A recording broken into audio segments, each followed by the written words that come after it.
mishaps, and accidents within this video is presented strictly for educational and informational purposes to illustrate crucial lessons in RV safety, responsible road practices, and personal preparedness.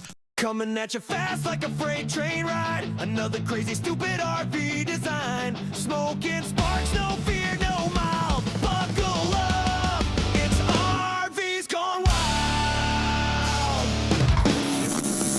Hey everyone, it's RVs Gone Wild number 56. That's right, my wife got me this cool gift here. Thanks to Johanna for that.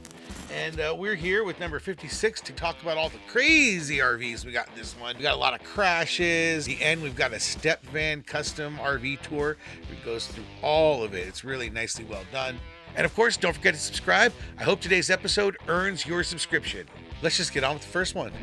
Okay, now best I understand, this was in Reno. And I don't know what kind of meth-fueled rampage this guy was on. Here he is, taking a way too tall Class C RV into a very old school small parking garage. This wasn't just a bad move, this is like 100 bad moves, one after another. And there's multiple angles from multiple cameras. Let's check it out.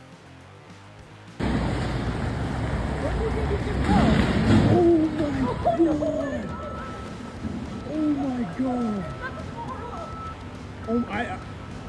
I'm in disbelief.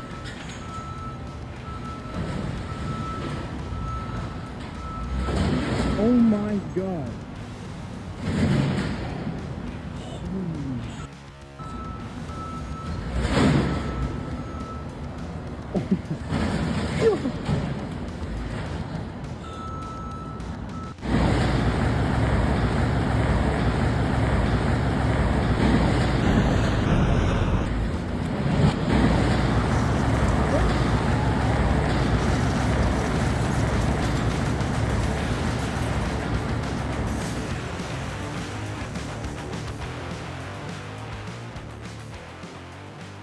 And not only were there a couple of cameras that picked him up, but we also got the next day. This guy is still driving around Reno. I'm guessing this is what they call in the meth world dawn patrol.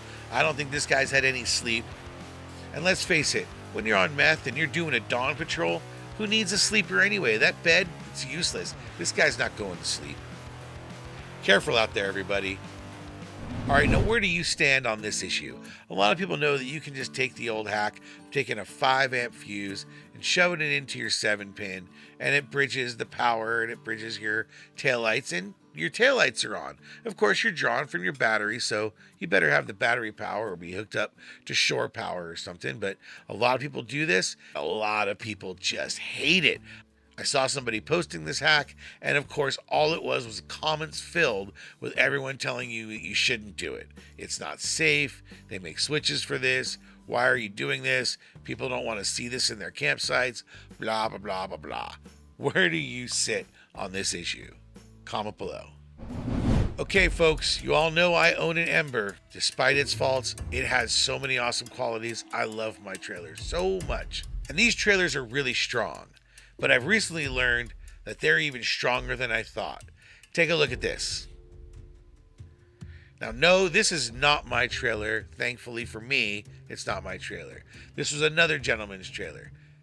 I'm guessing this has to do with the winter storms coming in lately, but basically, wherever this guy is, the snow, the ice, whatever it was, the entire covered structure came down on all these RVs. One thing amazing about the Ember, with its huge, strong exoskeleton and all its other overbuilt qualities, because it's a serious off-road rig, it didn't even begin to crumble. Yeah, the tires took a hit, but that front hitch, it's still holding just fine.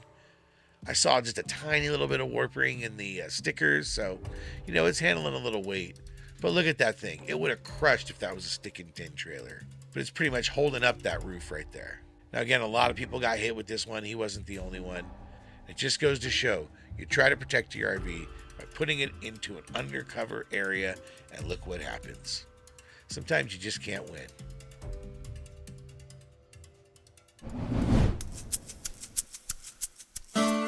Next up is a submission from Glenn H. Glenn's in the Dallas-Fort Worth area, and he wanted to share his little trailer that he built. Classic, taking the truck and just chopping off the front, making it into a trailer. And, you know, you don't need a lot to get out there and go camping and call it an RV, right? There's a bed, there's a place to stay warm, a place to keep the animals out. That's all you really need. Thanks a lot, Glenn. Price is placed. He says that his F-350 didn't even notice that he had a flat in the trailer. He completely shredded this tire. The inner fender apparently got taken out. I'm guessing it was a big blowout, and there's rubber and plastic all over the inside. Yeah, having a blowout on your classic travel trailer usually results in some significant damage unless you've already got plating or something underneath that fender, and most don't. This showed up in my inbox from Jim B. He says he doesn't subscribe to much, but he subscribes to us, so I appreciate that. They're hoping to get a travel trailer in the next year or so.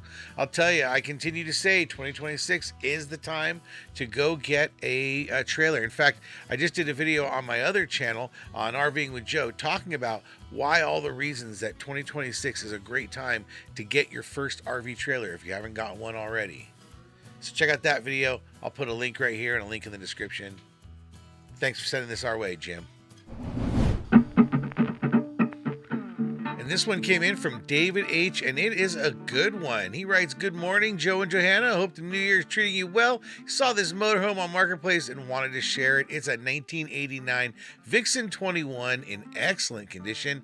It's very rare, rear engine, rear-wheel drive coach with a Cadillac motor in it." Yeah, I don't think I've seen one of these before. They only made 587 of these, so that explains that. And there apparently were 3 models from 86 to 89. This came from a former engineer from Pontiac and DeLorean, Bill Collins, and he designed and built these motorhomes. But you know how it is, great ideas don't always actually succeed in the marketplace. Thanks for sending this one in, David. Here we got another trailer crash, and it looks like a classic bigger trailer, smaller truck problem. And here's a quick special message from me. Hey everybody, listen, I know it's been confusing for some folks, the new email address. Look, there's not a lot of simple email addresses left in the world of Gmail, and I had to choose something. So I'm just going to ask folks to keep trying. If you want to email us any cool links, pictures, or vids, open up an email and type into the to field sendtorvgw@gmail.com. That's how you email us. It's all, no spaces. It's just one long word, sendtorvgw@gmail.com. And I get it. It's confusing. It's my fault. Comment below if you get confused, and I'll type it in below so you can just copy and paste it. And of course, it's in the description, so you can just look there. Thanks for trying, everyone. And let's take a look at what Paul M. sent over. He writes that he's sending us some pics of a teardrop trailer that his son made. It's custom built with a fridge and freezer slide out. It's got a cook stove slide out. It's solar prepped with lithium batteries and a 1500 watt inverter, lots of LED lighting, USB plugs, 120 volt plugs, reading lights, all kinds of stuff going on with this one. It's real nice. Tell your son great job and enjoy this camping season. I'm not sure which part of the Cumberland River this was, but it was definitely over its banks and a whole lot of RVs suffered.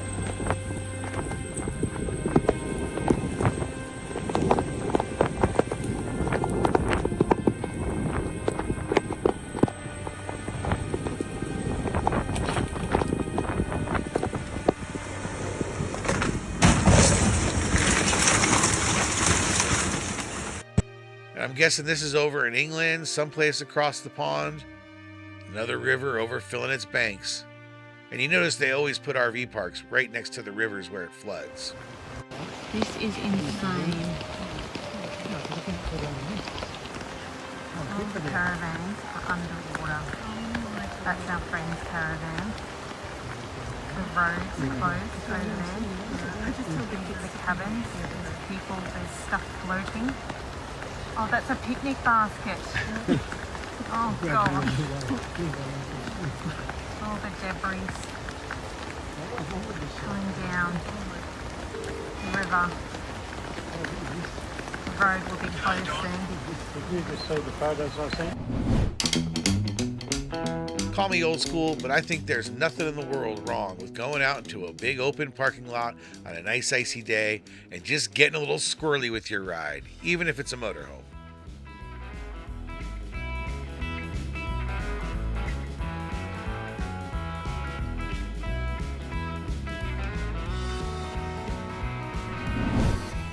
Now this RV is definitely cool. I like this converted schoolie, definitely well painted.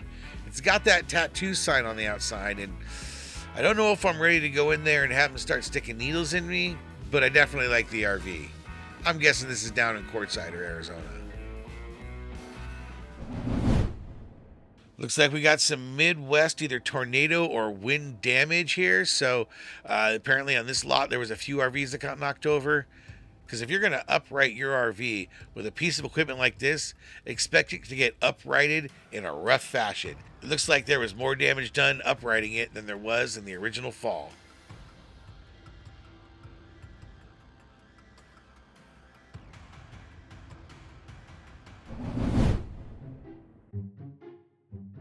This submission comes courtesy of Marlene H, and it definitely stopped me in my tracks. A 1953 Silver Street Clipper, and apparently this one's up for sale. Classic aluminum lines and pure vintage RV history right here.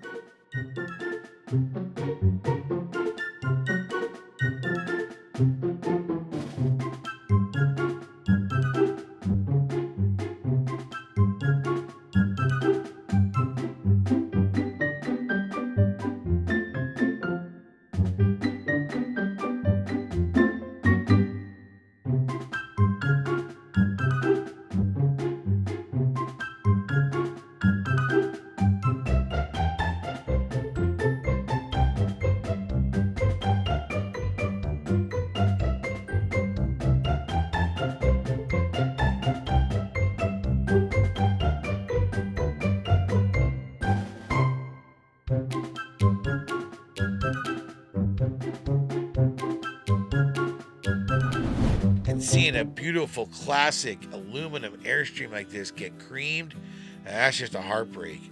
But I'm quite amazed at these rotators and how much they're able to pick up the entire trailer in mass like it's nothing.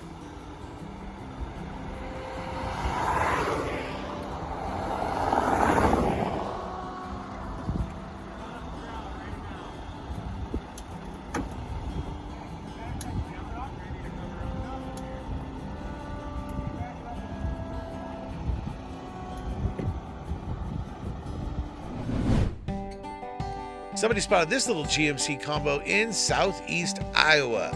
And apparently this is like a GMC bus that's been converted into an RV. And then you got this old GMC, I guess, pickup or some kind of GMC. This person's clearly a GMC person. This guy posted in the Forest River RV Owners group. Now this guy had a tree fall on his camper before he made his first payment. And what's even worse, it's before he took out insurance on it. Now here in British Columbia, you are not allowed to drive it off the lot. You don't get a license plate until you get insurance. It's all sort of one thing here. So I couldn't take my RV off the lot until I had gotten insurance for it. And I'm glad, because man, if something like this happened to me, it would totally bum me out. Now he's out there looking to try to find anyone who can help him find this 1.5 by 5 aluminum extrusion. He's going to try to fix this himself or get somebody to fix it for him. Brand new RV. It'll forever be limping along. That's a drag. All right, now tell me you're a European without telling me you're European. This is actually in Canada, and this guy wanted to take this rig from over here where I'm in BC all the way into the Canadian Rockies in Alberta. Now, I'm sure that European station wagon there has got some power. A lot of those European rides, they actually have some tow capacity built into them. But man, I would not take this all the way to the Rockies. First of all, you're going to have to go real slow with that kind of weight distribution with the wheels right in the middle. And secondly, my F-150, which has got the beefed up engine and the beefed up everything, and only a 5,000 pound trailer, it just barely makes it over those things without the transmission getting too warm. So yeah, this should not be going into the Canadian Rockies. And that was pretty much what everybody was telling him. Something tells me I'm going to see this guy in the Canadian Rockies anyway. And these folks found somebody's Geo Pro crashed out on the highway, getting yanked away. Dad, oh, that is a completely destroyed RV. Wow, look at that. Yeah. Oh. Yeah. Oh. More folks having their dreams just towed away to the scrapyard. Yeti M, he sent us 3 from a local Port Coquitlam show, not too far from where I live. I love I got so many locals on this channel. We got this classic GMC van where the only thing seems missing is that shag rug. And then we've got this 1979 Dodge Little Red Express with a matching trailer.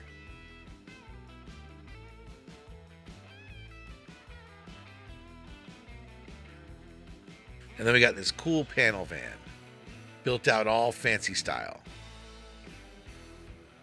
And finally, this 1930 Ford Model A two-door with a bowler trailer. Clearly this Ford's been all built with newer parts and such.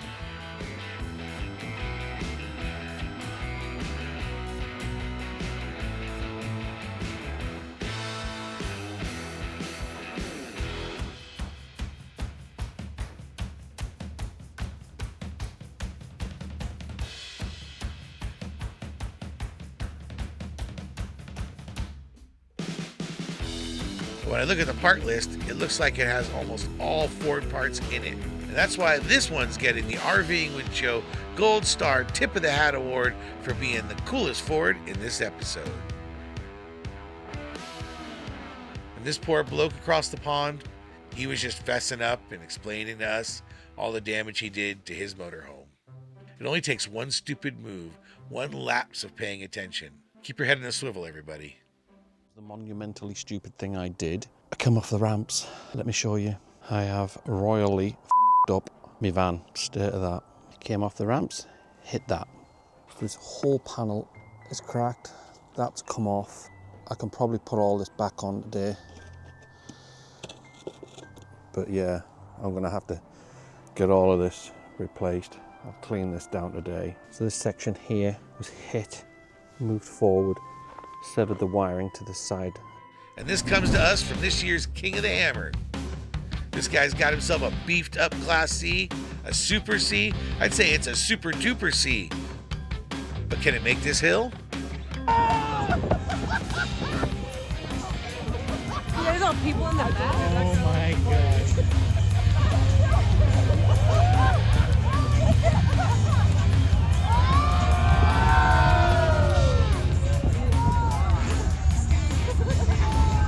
And this guy driving the Class A did not check his blind spot adequately. He or she was clearly at fault in this accident. They're lucky it didn't turn out worse.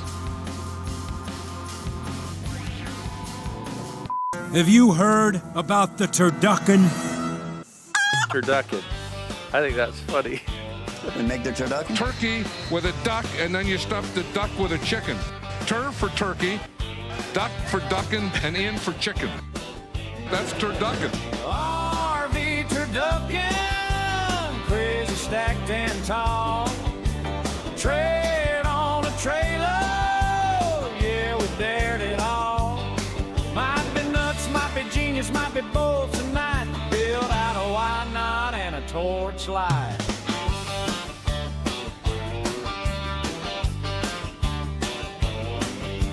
RV turducken, it's wild and true.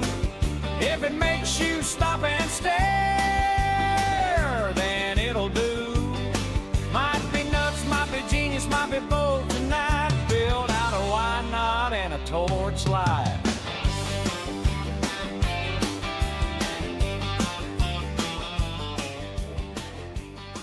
And I hope you're all familiar with Rory. He's got Trailmater out there in Moab.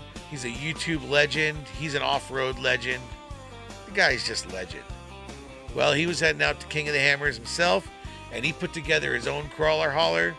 Here it is. All right, folks. Behold in all of its glory. We got the generator. We got the camper. We got the mini-mater. We got the Mega Mater. But wait, there's more. RV Turducken, yeah, it's wild and true. If it makes you stop and stare, then it'll do. Might be nuts, might be genius, might be both tonight. Built out a wide knot and a torchlight. Now this one almost got the Ford award because this is one tough Ford. I did look it up. This is not AI. This is a real photo. I don't know what emergency situation required them getting this off the road like that, but hey, whatever works. Felicia and Tiger, they come to us from a new YouTube channel, Tumbleweeds on Fire. Make sure you go check them out on YouTube. Well, they finally spotted themselves a turducken, and you might have seen turducken on my channels, but just because you see them on the little screen on your phone or on your TV at home, it's not the same as when you see one of those things come roaring by when you're driving down the road, and that's what they captured. They caught this one rolling by, and let's face it, it's not even as big as the normal turduckens can get.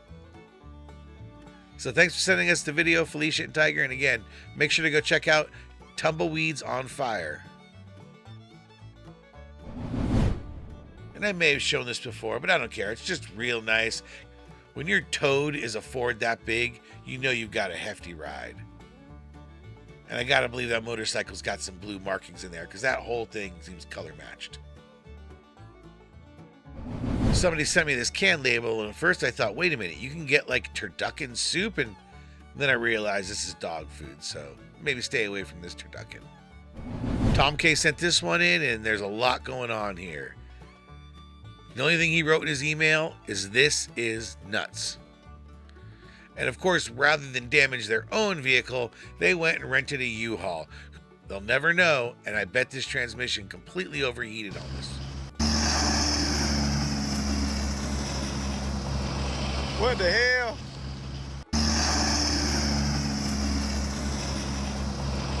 What the hell? Look at this monster turducken. I'm amazed that that trailer only has 2 axles on it.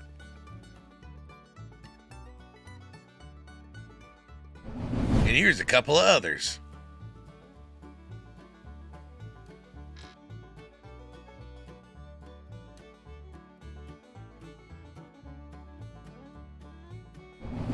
All right, now Tom and Denny, they sent us this really great walkthrough.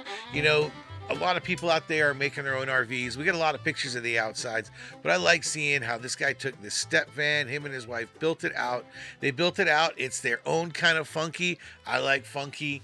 It's clearly effective. He's got everything he needs in this thing. Built by him, so that means it's really easy to fix because once you built it, you know how to fix it. Of course, if you built it yourself, you're probably going to have to fix it. But no, really, this is a great, great setup and a great tour, too. So if anybody ever wants to show me their rig a little more detailed like this and send me the full video, I'll edit it up and throw it in one of these. I love seeing how all these... There's a lot of different ways to skin a cat. There's a lot of different ways to build out your own custom RV. Here's one right now. All right, this is for Joe, the RV man, on the step van RV that we're building. I got these double doors. I'm not going to open today because it's kind of cold, but they're the good ones. They open up all the way. You know, hinge on the very edge. So that whole thing opens up. At this point, we're still finishing building. I got some tires on this guy. And that's where we fill our water up. Got the Fogatti water heater. And then over there, that's where our gray water, black water stuff is. And then here, this is where the propane we use. Quick release, that's going to provide the propane for the generator when we need it. I got storage, plenty of storage in here. I've got fluids in there too. And this is all your, you know, your bathroom stuff for your black water tank. Got the mini split, got a rooftop deck, got a bunch of solar panels at the top. And I'm just running some of these canisters now of 20 pound cylinders, but I got a 40-gallon tank that's installed permanently inside the underneath of the truck, and this is where you fill it up from right here around to the Ace Hardware or whatever. Here's I'm still doing a little work on the cab. I want to put cork in here so stuff's not going to slide back and forth, and this these stairs they fold up, you know, and fold up into there, and you can close the door off here. Just my kitchen. Some of the granddaughter art here. Got a water filter there. I'm gonna have a 10-gallon tank under here. We'll be able to fill the 10-gallon tank here from the water hose, and then with this switch you can pump the water up into the water filter. We have fresh water. That's one of our systems. Then we also have that's a freshwater storage tank. Then we also can have shore water. We got one Blue Eddy here, another Blue Eddy under this here, and our electric panel is there. See, where's the bed in this thing? Well, the bed's right here. See, I got the bed. It's up on the ceiling, and it goes up and down using this worm gear winch that takes this kind of motion and turns into that kind of motion, which turns those pulleys, which drops these cables. And I also have safety cables on each side, and I got these ratcheting straps that when it's up, it presses the bed up into the ceiling even higher, so I can walk under it. I'm 6 foot. I can walk under it. I can't go high stepping, but I haven't banged my head yet. That's not going anywhere. But then when it comes down, it acts like a suspension bridge. And this is a little seating area. In order to put the bed down, we gotta like temporarily fold this table up and set this down. Then the bed will come down, and you can see that cloth screen will just collapse. So that's what you watch the projection TV on. This is my electrical area. I got the mini split, which gives the heat and air conditioning. Plus, I've got this propane wave heater. It's really nice. Been running for days now. Hardly use any propane whatsoever. No carbon dioxide buildup in here. It's been running for a couple days now, so that's good news. And then there's my wife's dresser here. She keeps her stuff in there. And got a fridge and freezer. Got a gas stove. This is a boat stove. Came out of a yacht. And then this is interesting here. This is the bathroom, and you got washing machine, and you can hang clothes here. But more importantly, this is the shower. See, and what you do is you pull this open all the way, and then you have your shower. But then when you're taking a shower, almost the vast majority of time you're in your RV, then that shower space you close up with this closet. On this side, this is going to be like some pantry storage here. Already got some like dried foods in there, that kind of stuff. I got to equip everything in this truck as of yet, but it's pretty much ready. And we got our little sink area, and everything works on it now. We got water, we got heat, air conditioning, refrigerator. We got the bed. We got Starlink too, but that's, you know, I have to actually use it, and you have to turn it on. I haven't bothered to turn it on because we have Starlink here at the house. So I'm just, you know, running off the network at the house for the Starlink. But when we're on the road, we'll go ahead and turn the Starlink on, and then we'll have that on the road. The fake marble, all that marbling inside of the truck that you saw, that's all fake. It's actually just foam board, or it's plywood with epoxy and paint. You know, it's coming along pretty good. I'm almost done with it. Want to get a little nice weather before I finish it up. Take care. Again, thanks Tom and Denny for sending us this nice longer video and showing us your rig. And of course, don't forget to subscribe. This channel is growing quite slowly, and that's okay, but I've seen a lot of regulars that didn't seem to make it over from the other channels, so hopefully everyone makes it over. Make sure you subscribe. The more you subscribe, the more likely it'll end up in everybody else's feed. This channel will never go membership only. I put these out there on YouTube for you all to watch for free. The only thing I ask is that you subscribe to this channel, and I hope today's episode earned your subscription.